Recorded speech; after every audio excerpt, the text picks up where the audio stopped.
Welcome back to Cinema Drinking Buddies. My name is Gio. This is Matt. And today we are reviewing Scream and drinking Tennessee honey and ginger beer. Cheers. If you'd like to know how we make this, stick around to the end of the video and we'll show you how. And it's very, very simple actually. And it's another refreshing drink. Yeah. So what'd you think about Scream? I liked it. I had seen it once before, but I didn't remember it that well. You gave me a lot of crap for not remembering the opening scene. Yeah, this guy did not remember that Drew Barrymore was in this movie. Yeah.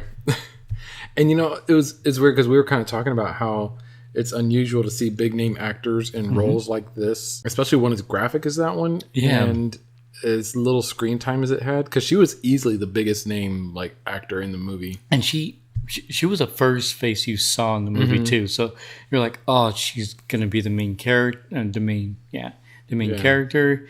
It's gonna go on, and then they just killed her off real quick. Yep, in such a gruesome fashion. Yeah, it wasn't a spoof movie. No, but it was aware of itself. Yeah, it was very aware of the horror movie cliches. Yeah, and while it made fun of them, it still had them. Yeah. And going to that, that's one of the reasons why I like the movie, because in this movie, Neve Campbell, Sydney, she was a smarter character. Smarter character in this movie, which I liked a lot. She still made some mistakes, but she was still like, you know what, I'm not going to do it this way because, of course, doing it this way, people die, and that's what I enjoyed. It made her character smarter than the normal slasher film character. Yeah, it's funny because with the Drew Barrymore scene where the guy was calling her and she was kind of at first flirting with the guy and talking about horror movies, and she's like, oh yeah, because it's always some girl who runs upstairs instead of running out the door like she should. And then when he started chasing her, what did she do? She ran upstairs. Yeah. Granted, she couldn't get out her door, but she ran upstairs. Yeah. Another thing that I liked that the movie did was, I know it's not meant to be a serious movie, but I feel like this movie was almost a redemption story for Gail. When it first introduces that character, she's your journalist who's just there for the story, doesn't care what she has to do. Sydney hates her because Gail ran this story about how the guy who killed her mother was innocent. She kind of forced her back into this. Yeah. Having to relive everything again. Yeah. So Sydney hated her just for everything that she put her through back then and then what she's putting her through now. And then at the end of the movie, spoilers, Gail ends up saving her life. Yeah. So it was almost like they're even now. Gail, she put her through all that, but at the end of the day, she saved her. When I first saw this movie, of course, second time, third time, I can easily see who the killer was. When I first saw this movie, I kind of had an idea who one of the killers were, which was, of course, the main killer or whatnot. But I'm trying to get my lime out. Yeah, see that. Sorry, go ahead.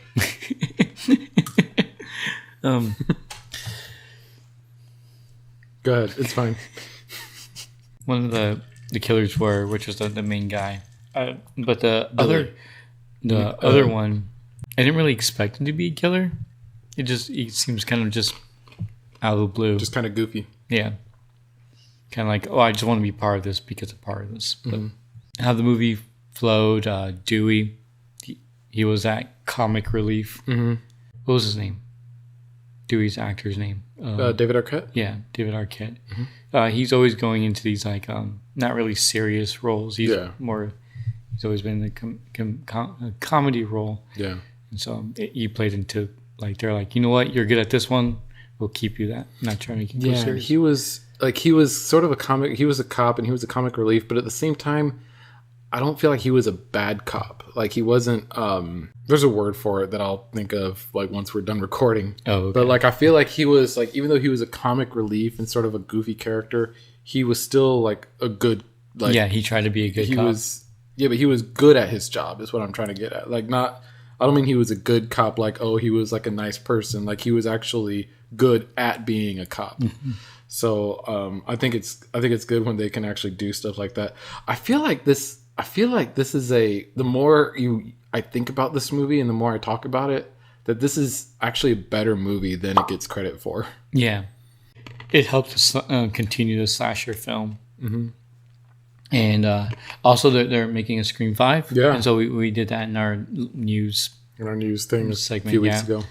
But yeah, they're making a Scream 5, so that should be very interesting. And then they're still going to be playing their leading roles. Yeah, David Arquette, Neve Campbell, and Courtney Cox, I think, are all coming back. Yep. And it's weird with the amount of actors in this movie, each of them got good screen time. Mm-hmm. Like, of course, you got the main actress, which was Cindy, Neve Campbell. But the other ones, they weren't like just, oh, well, we just have you. Yeah. They still had their large roles and their screen time. Like you said, like the sort of secondary or tertiary characters, like Sydney's friend Tatum and her boyfriend, who was like one of the killers, and the guy who worked at the video store, Randall. Yeah. Randall was awesome. Yeah. Like, they all got pretty decent screen time in the movie. I feel like Tatum's character was in there as, like, the token stereotype horror movie girl. Mm-hmm. You know, like, she was kind of the dumb one. When she saw Ghostface, she thought it was someone playing a joke, and she, like, goes up talking to it, and it's like, what are you doing? Why are you being so silly? And, like, whatever it was she said to him. I'm going to go through the doggy door. But then, you know, obviously he raised the garage door. And I'm no engineering mechanic expert, but I feel like a garage door wouldn't go up if someone's like entire body weight is on it. I don't think it would be strong enough to pull someone up. Yeah, because those garage door openers, they're not very like powerful. I mean, they have like maybe 1 horsepower, just enough to bring it up. Yeah, I'm feeling a little woozy here. Mm-hmm. Yeah, it was one of the killers when he was like getting stabbed by his partner. He's like, "Oh, give it to me. Let me stab you." Oh, no way. After she died, you know, everyone's still in there partying, including her boyfriend, who, you know, sent her for beer. And I'm sitting here thinking, like, you know, he's not a very good boyfriend if he like hasn't noticed that she's been gone this entire time. Well, he knew. Yeah. He just didn't care. Yeah, he knew. For watching the movie, that was like my thought before I realized it was him. And I feel like that's kind of a clue that it was him. The first time I watched this movie, I was actually surprised. For whatever reason, I didn't think it was going to be any of those kids. I thought it was going to be like someone else completely. With Billy, it felt like, you know what, I'm going to throw this in your face. This is the killer. Let's see if you stick with it.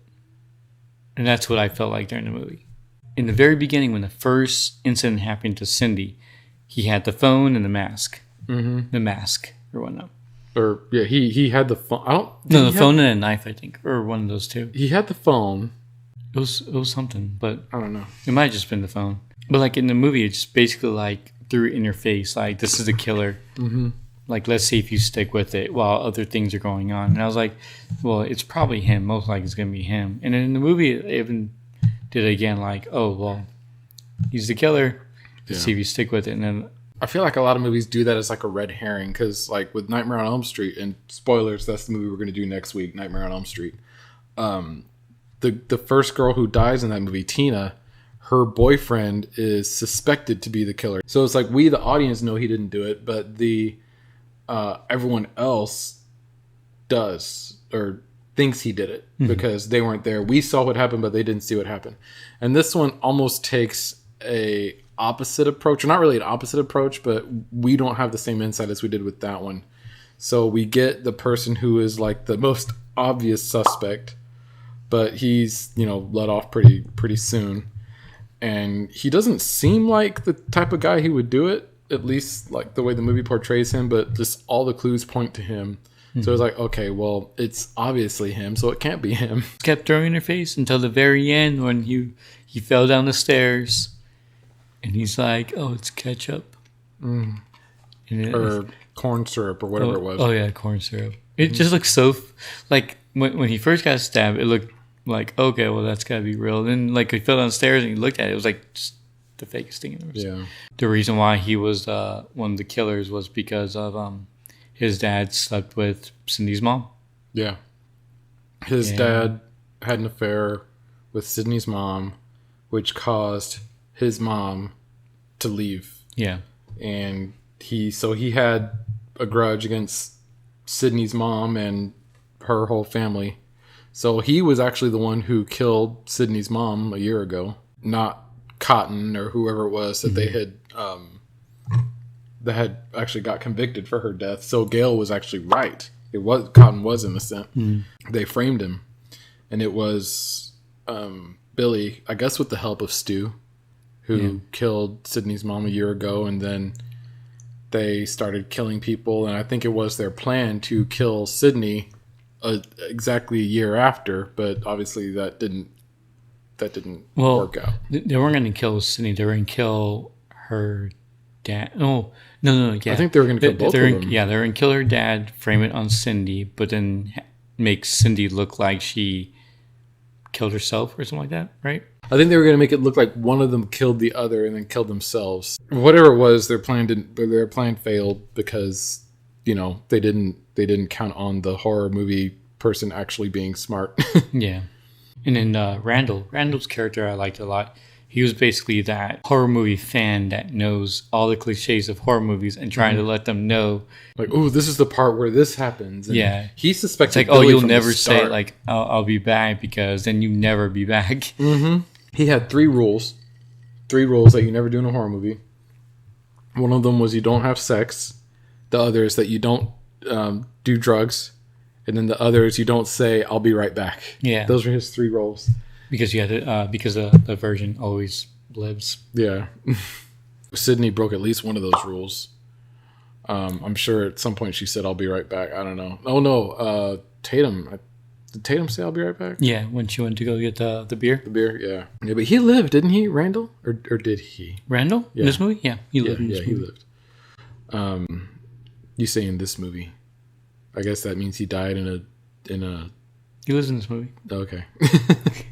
Well, that is our review and discussion on the movie Scream, the original one. I think eventually it'll be fun to do the others one of these days. So, let us know if you want us to do the others. And we probably will either way, but let us know just the same. And if you want us to, we might do it sooner rather than later. Yeah, we'll probably have to get it done before the new one comes out, I think 2 years from now. Yeah. So I think we can do the other ones within 2 years. But that's it, guys. So thank you very much for watching. Leave a like down there. Leave a comment. Subscribe if you have not already. Follow us on Twitter at Buddy Cinema. And stick around to the end of the video, and Gio will show you how to make this Tennessee honey and ginger beer drink. Yep, even though I said that in the beginning of the video. There we go. All right, y'all have a good one. Bye. All right, today we are going to be making Tennessee whiskey and ginger beer. To start off with, I'm going to go ahead and pour the 2 ounces of Tennessee honey whiskey. Pour that in there. And get your ginger beer. Get that poured in there. And get your little garnish of lime.